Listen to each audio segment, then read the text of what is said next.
encore une fois de plus pour vos soutiens, vos appels. Vos SMS à votre cœur, merci infiniment. Lelo na yo pesa point de vue na ngai na vidéo mo bona total na boulot. Didi et qui d'abord? Mais mon pote. Les gens choqué au nan. Quand on te tient Didi l'économie, Didi et qui Didi c'est une délinquante. Oh. Ben oui, Didi n'a pas étudié. En sorte à bactère.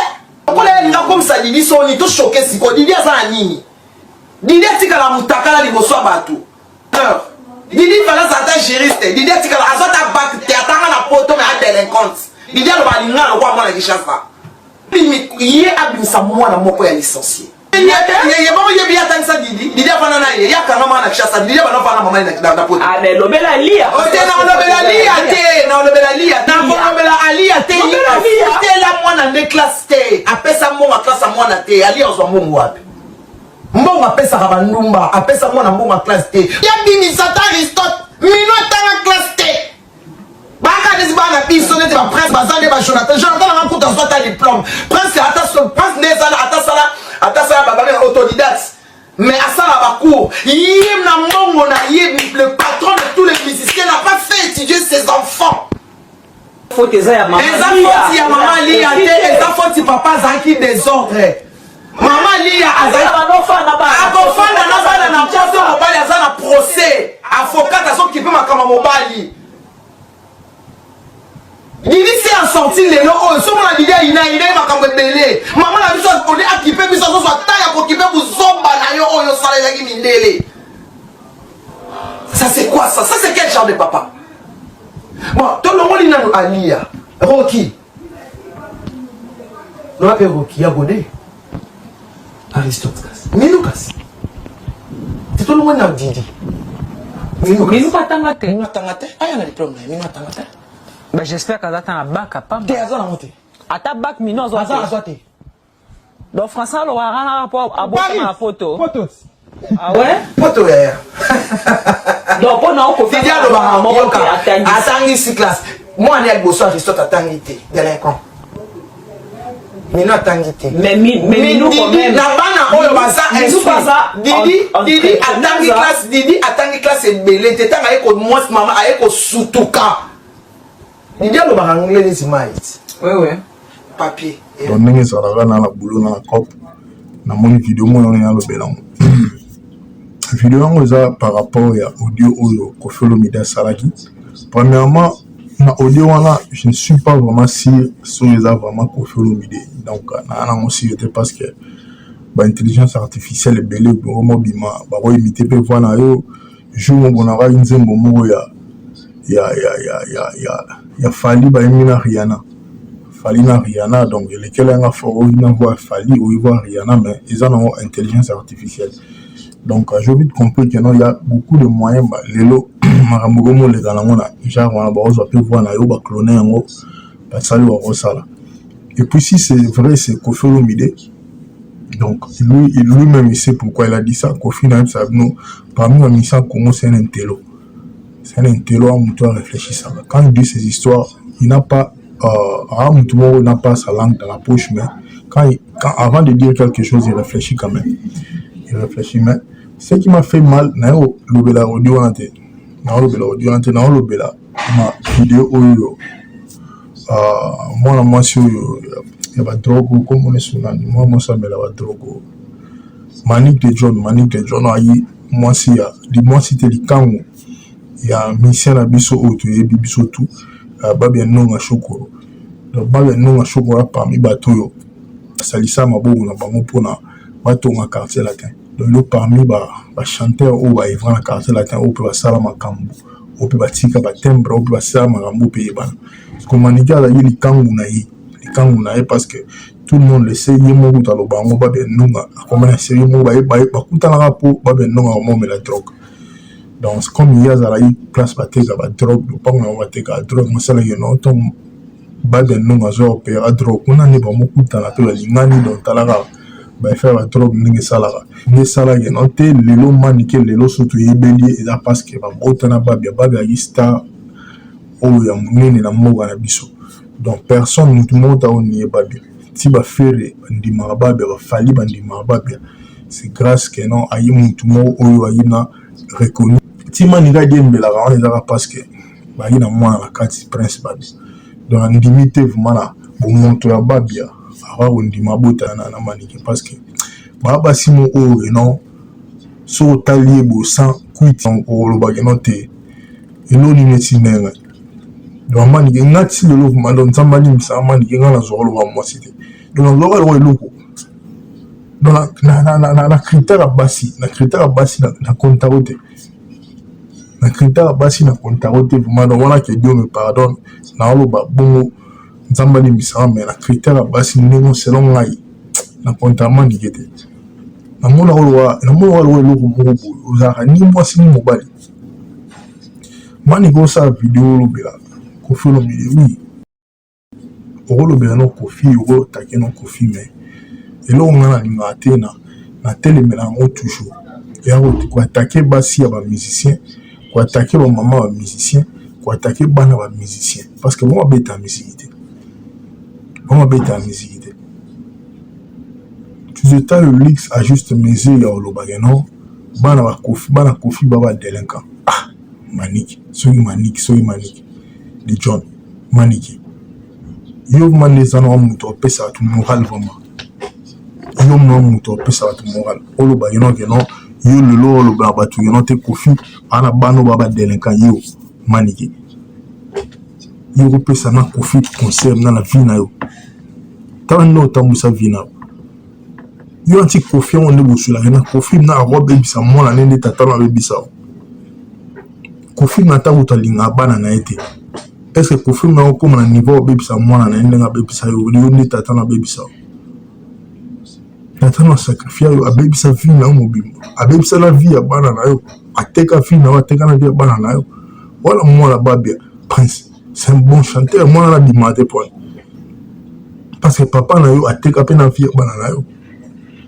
ololobelo na nzambe ovandaka otanga akomba Koffi Olomide lobino ozala Koffi na yango me bobima na bamboka mosusu bomona kie Koffi Olomide boke na bamboka mosusu batuna bino bayebisa bino kie Koffi Olomide oyo olobaka no Koffi aza na bakisi yo kantima Koffi ata na kisi Koffi na osakrifie yo mpo azwa nini Koffi na osakrifie mpo azwa nini yo vmande oza na manike Koffi na so ada sakrifie mpo azwa nini eloko nini eloko donc ata konganga ngo oyeba te eloko omemenika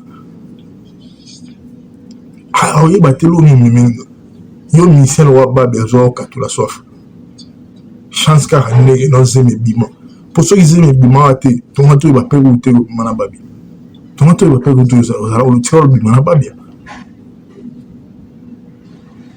yo vraiment Koffi so aolekisa mpo aolekisa mpo asala na oni oaloka acélérer na biloko omoni bamama so baolamba biloko so atie céléri te o biloko ebimanoka bien donc céléri ezala te esala nango eloko te wana valeur aloko acéléri oyo ata aloko mungu ateke non soki na biloko eza te bato baoyebake non ate mungu ezangi mo aloko acéléri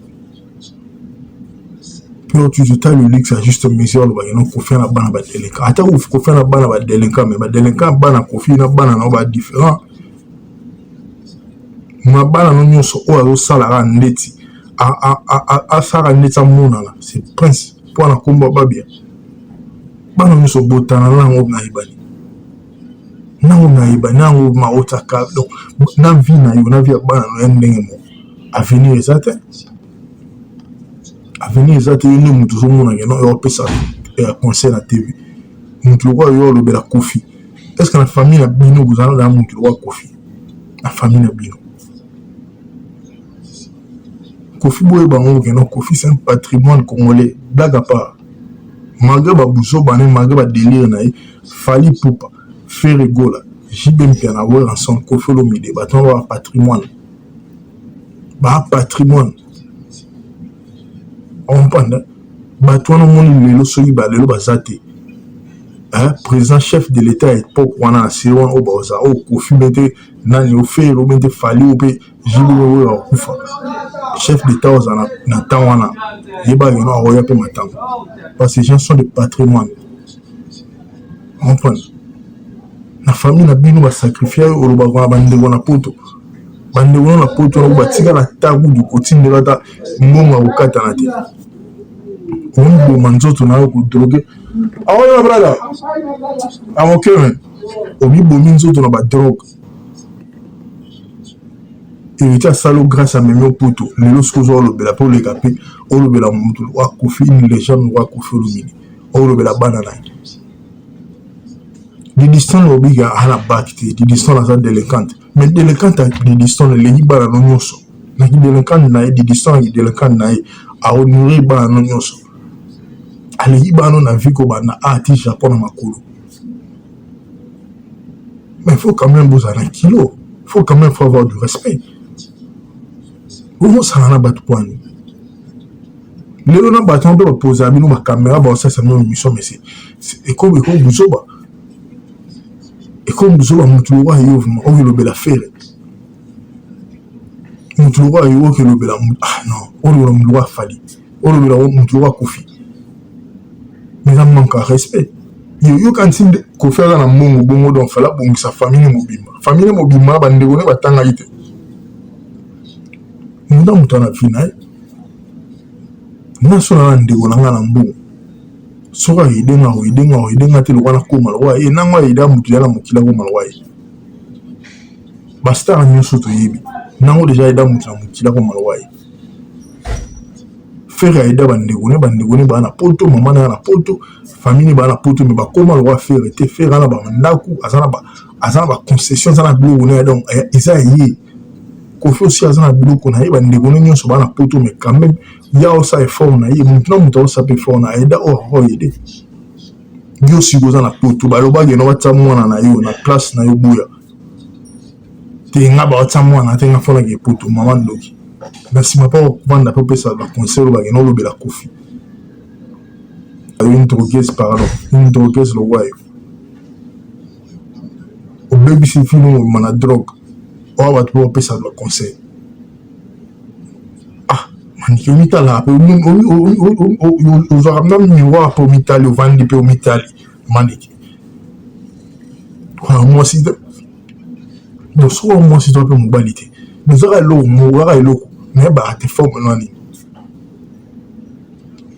nous quand ça nous a un rôle au la na mapi mobile au posa non jamais le bon mobile on ça la ivron le bon mobile on ça ala ndoki le bon mobile on ça on toi donc na éviter faut ça ala malade mo et bana tate pour na niveau na wata kutongo on a poto metara ndemo ça o existe en mobilité o salité aux lo na éviter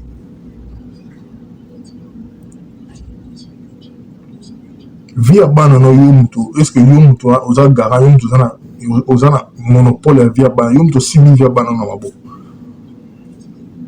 yo simi via bana no mabo soki roki aboyi na otanga soki division abo otanga donc ngo ba no papa nimta faillir papa osala mais soki mwana boya décider na ndela ala na nzela na ko fila 10 000 na interview na papa n'a beau bête musique mais nous-mêmes n'a voulu faire la musique si le même si gaza lelo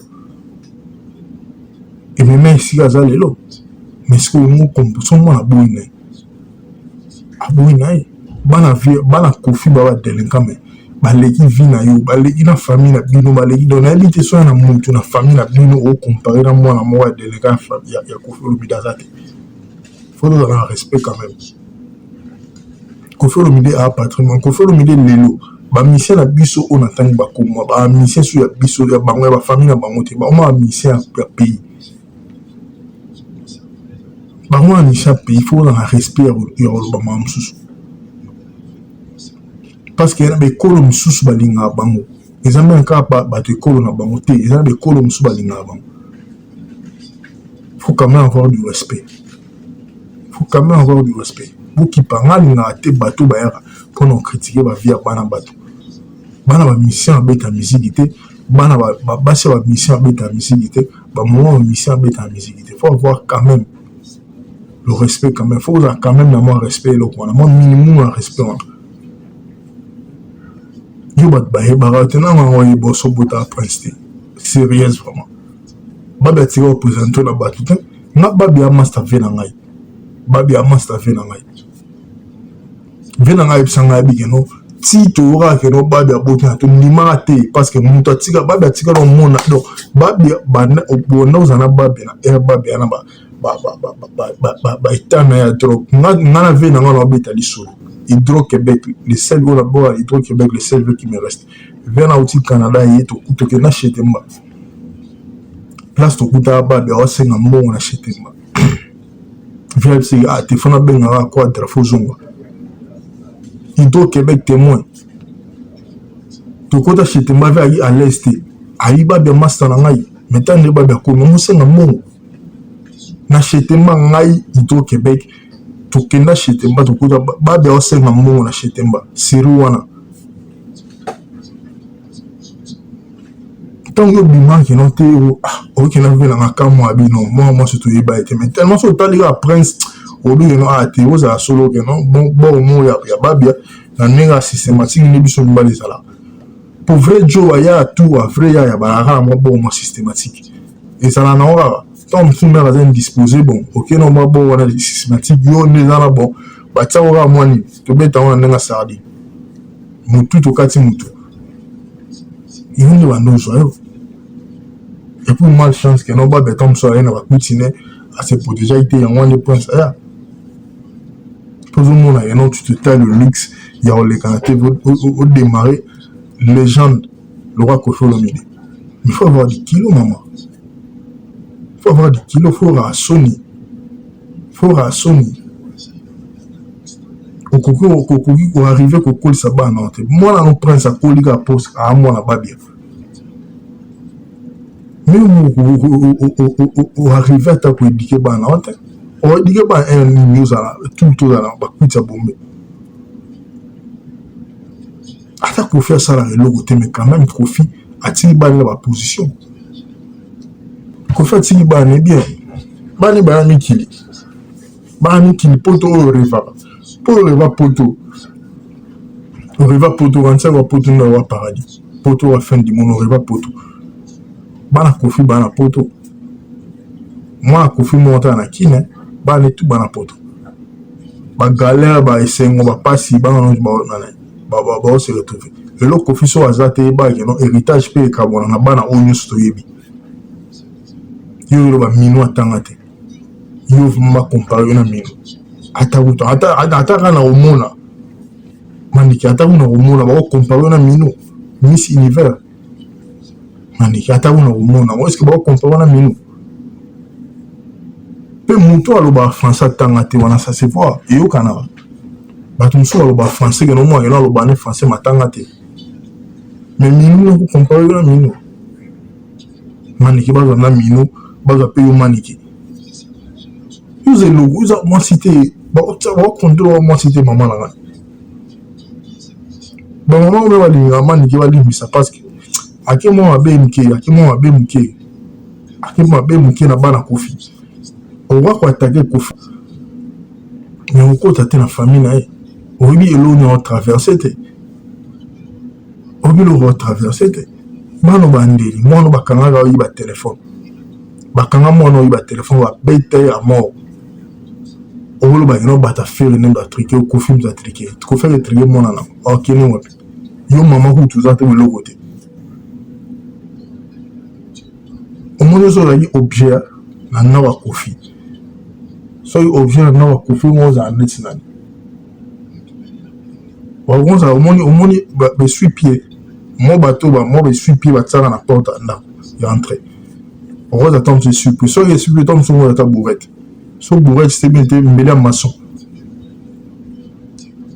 il faut faire gaffe attaquer nos Kofi Olomide qui est un nom qui c'est pas bon c'est pas un problème il y a un musicien Kofi attaquer JB il doit continuer la famille abi JB la ta bloga Japon bloga Chine na tiko finga mwana JB ta tiko finga moi ça JB ta tiko finga bana JB mais pourquoi bino faut kindinga na bana bokeka na ba famille bobino ba kolisa bana bo passe au boko la bana ni bana auto bota na mboga libano bana ndi basala bamoko to ba lo biso ko na ba Congo lo ezate o web sa papel lo te mena bamoko libana o mwana web sa papel lo ni alingi to vivango ngana mwana ngato surula Mais na Congo, on a toujours la chance de soigner papa Nangate. Que son âme repose en paix. Papa Nangate, il y a un lobby à moins de Tikali. C'est ça. Autant en école, au matin qui autant en école. Mais moi, on a tourné une action en école. Moi, on a une autre école, on a une autre parce que une école à foot.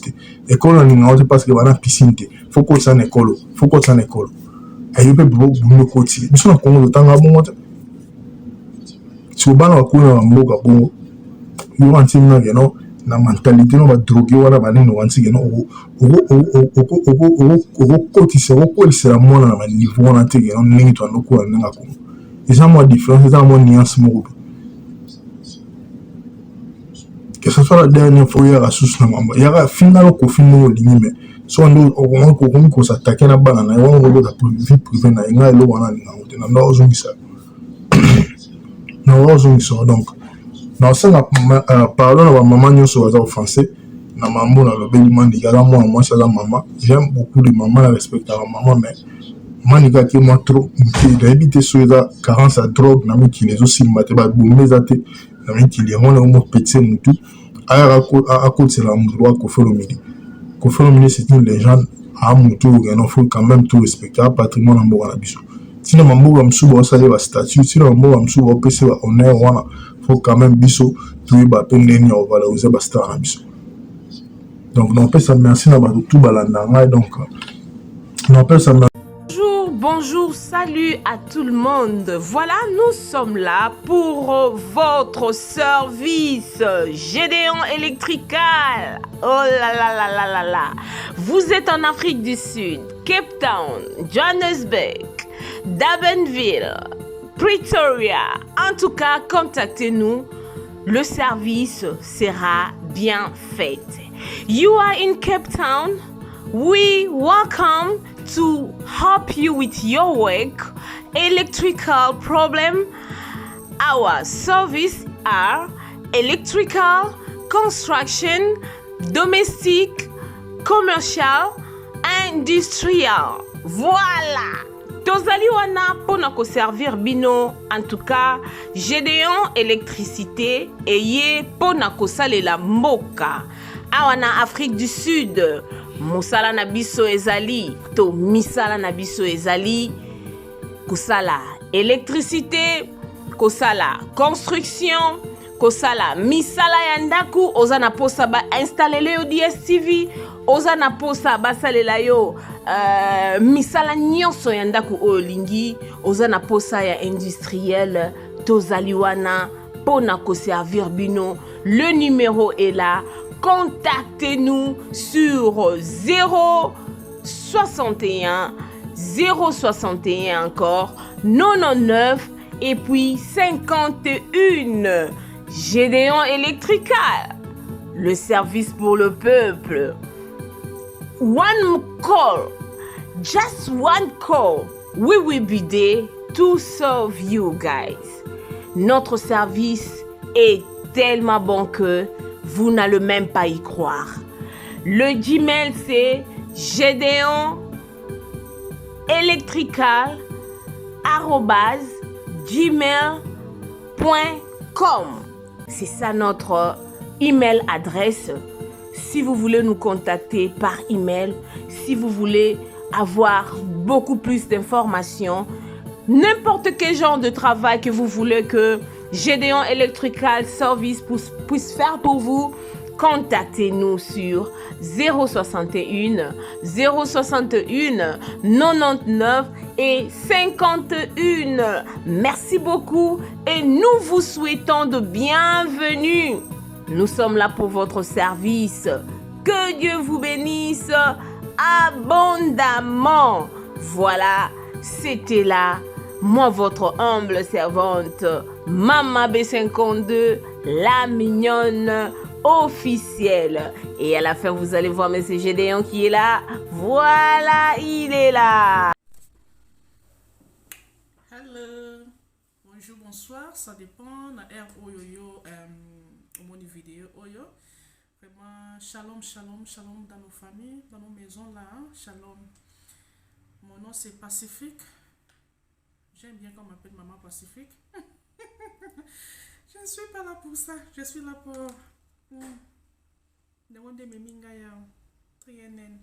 Produit Moko. Aza produit à compagnie Neolife. Comme on est trienen. Tous en a qui est nango. Ça soit. Ils ont 60 capsules na kati. Tous en a mnini nango. Ils ont 120 capsules na kati. Trienen na sala amin. Premièrement, trienen yo. Ils ont pour nous sur famille là. À tous en bonne santé et aux malades qui consommer trienen. Trienen a produit oyo ayeko booster ba immune system na biso ba système immunitaire na biso ayeko booster yango et trienen penza ya liboso kutu ayena ko sokoela biso ba cellule na biso na nzoto mon ba cellule soko ekufi ba cellule soko ezwi malade de ça la que tous sont malades ma maladie chronique que zo tungisa lelo mokili ekufa ndenge nini ekufa na biloko tolia ba ngreshi ke tonzi na kati ya ba biloko tozolia bataka bakisa ndende na misuni bataka bakiso ça ke bomba misuni na bango tamulai na ba fruit ba veg biloko nyuso tozolia tonzi na bakisi na kati yesu koyo ayeko aye tant tozolia biloko wana ebomeli biso ba cellule na santé na biso nde salami ke non to komo maladie autosuto e komi lelo ba nyonso koma ba maladie ba tension ba sucre ba nini ba maladie mena ye ayaka kolesa ba cellule na biso soki cellule no allié azongi en vie soki akufa ki azongi cellule ezongi en vie soki anaki akobela comme en bonne santé nde pe ça ke ngana yo tozala pe en bonne santé.